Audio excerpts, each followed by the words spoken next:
नमस्कार, मैं Abhimanyu Dahiya, lecturer geography, Haryana education department, आप सबका स्वागत करता हूं।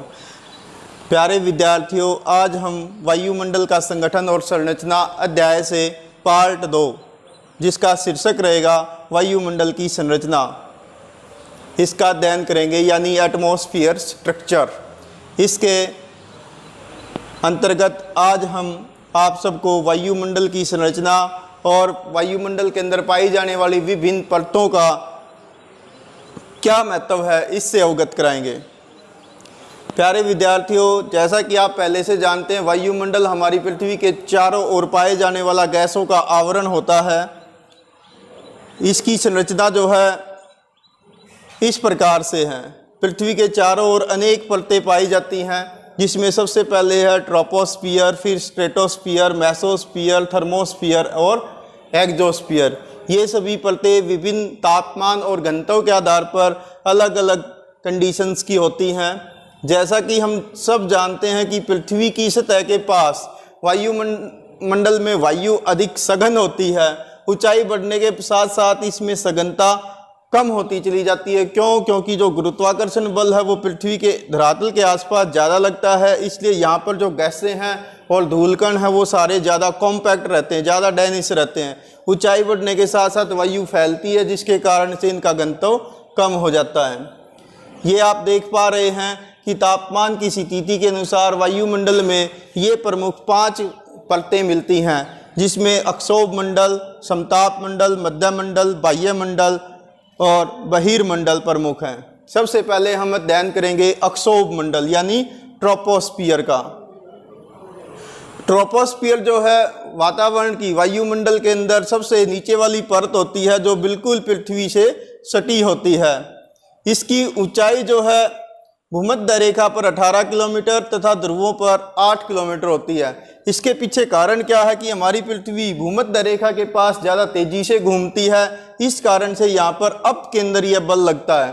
अपकेंद्रीय बल के कारण से हमारा वायुमंडल जो है भूमध्य रेखा के ऊपर ज़्यादा ऊंचाई तक फैला रहता है, जबकि ध्रुवों के आसपास गुरुत्वाकर्षण बल अधिक लगता है और वहाँ पर हमारी पृथ्वी की जो रोटेशन की स्पीड है वो धीमी होती है।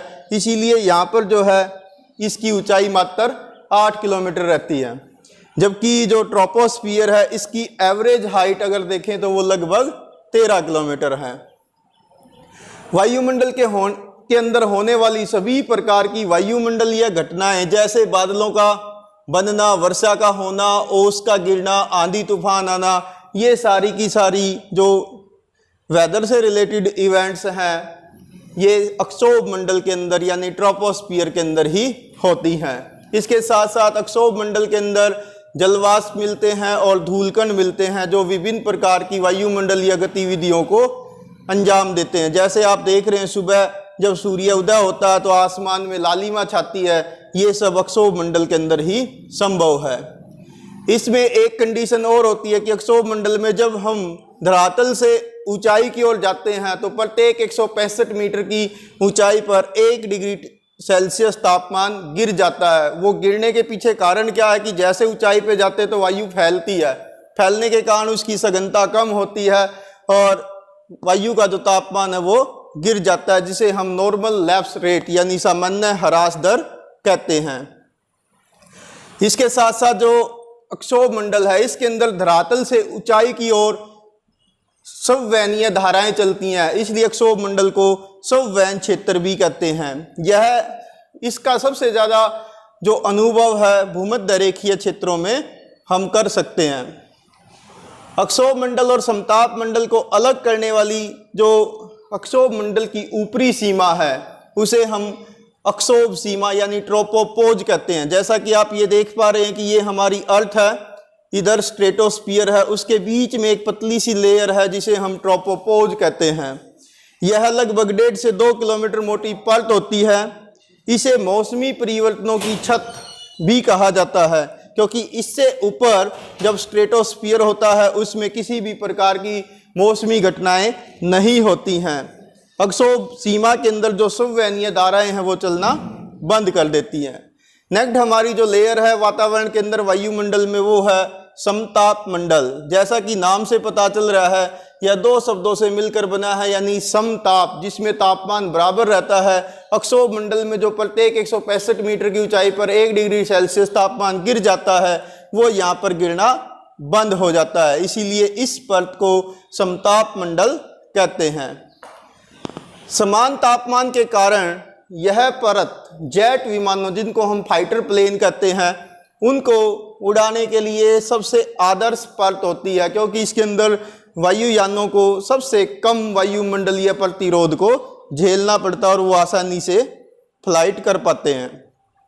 नेक्स्ट है, इसका इम्पोर्टेंस क्या है कि अंतरिक्ष से जो गिरने वाले उल्का पिंड हैं वो समताप मंडल के अंदर ही जलकर नष्ट हो जाते हैं। इस प्रकार से समताप मंडल हमारी पृथ्वी के लिए एक प्रकार से सुरक्षा कवच का काम करता है। इसी परत के अंदर लगभग 50 किलोमीटर की ऊंचाई पर ओजोन गैस यानी O3 गैस मिलती है, जो सूर्य से आने वाली पराबैंगनी विकिरण यानी अल्ट्रा वायलेट रेज उनको धरती पर आने से रोक देती है, और ये हमारी पृथ्वी के लिए सुरक्षा कवच का काम ऐसे भी करती है। अगर वो किरणें पृथ्वी तक पहुंच जाती तो हम सबको जो है स्किन कैंसर का खतरा रहता। इसी प्रकार से समताप मंडल की जो सबसे ऊपरी सीमा है उसको हम स्ट्रेटोपोज यानी समताप सीमा कहते हैं। ये आप देख रहे हैं ओजोन लेयर, स्ट्रेटोस्फीयर की जो ऊपर वाली लेयर है उसके अंदर ओजोन मिलती है, जो सूर्य की अल्ट्रावायलेट रेज को फिल्टर कर देती है। नेक्स्ट, जो समताप सीमा है यानी स्ट्रेटोपोज है, ये एक संक्रमण पट्टी होती है, जिसके अंदर कभी कभी हमें मोतियों जैसी आभाओं वाले दुर्लभ बादल दिखाई देते हैं। इन बादलों को या इस पेटी को इसलिए मुक्ता मेघों की जननी भी कहा जाता है। नेक्स्ट आता है मेसोस्फीयर यानी मध्य मंडल। समताप मंडल से ऊपर की परत को 80 किलोमीटर की ऊंचाई तक मध्य मंडल के नाम से जाना जाता है।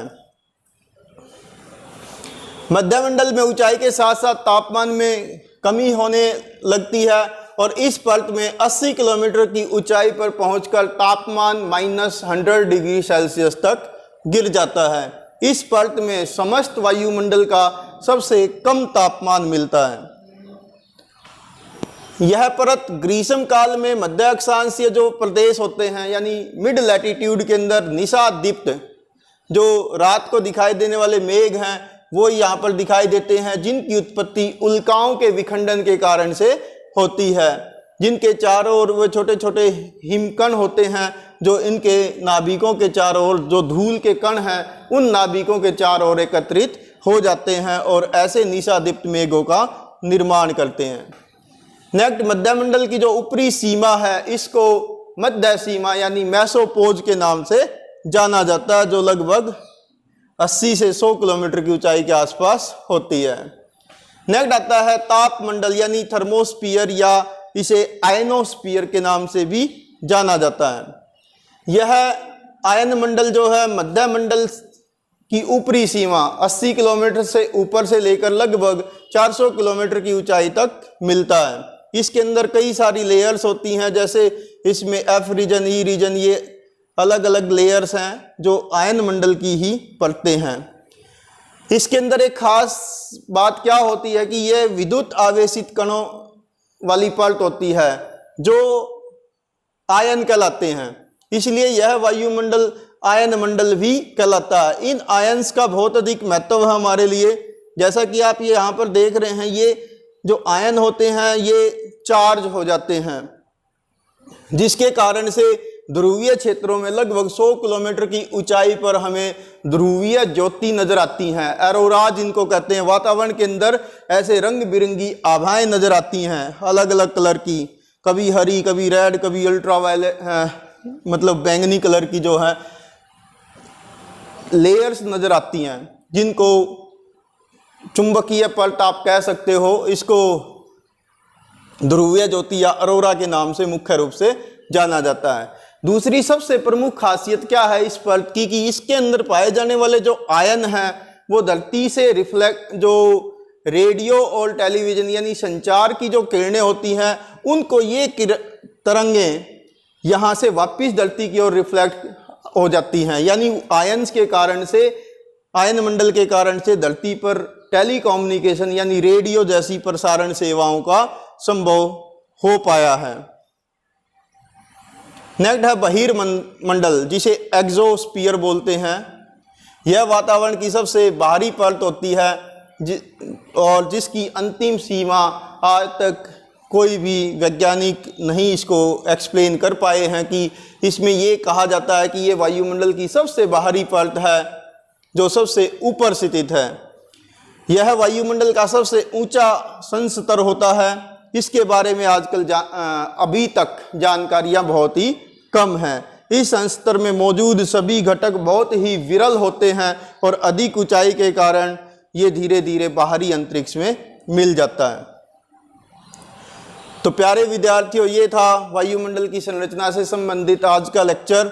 आप सभी विद्यार्थी इन प्रश्नों का उत्तर देने का प्रयास करेंगे, जैसे वायुमंडल की संरचना क्या है, वायुमंडल में जो अक्षोभ मंडल है इसका क्या महत्व है, और वायुमंडल के अंदर आयन मंडल और समताप मंडल के महत्व पर भी आप प्रकाश डालें। Thank you, have a nice day.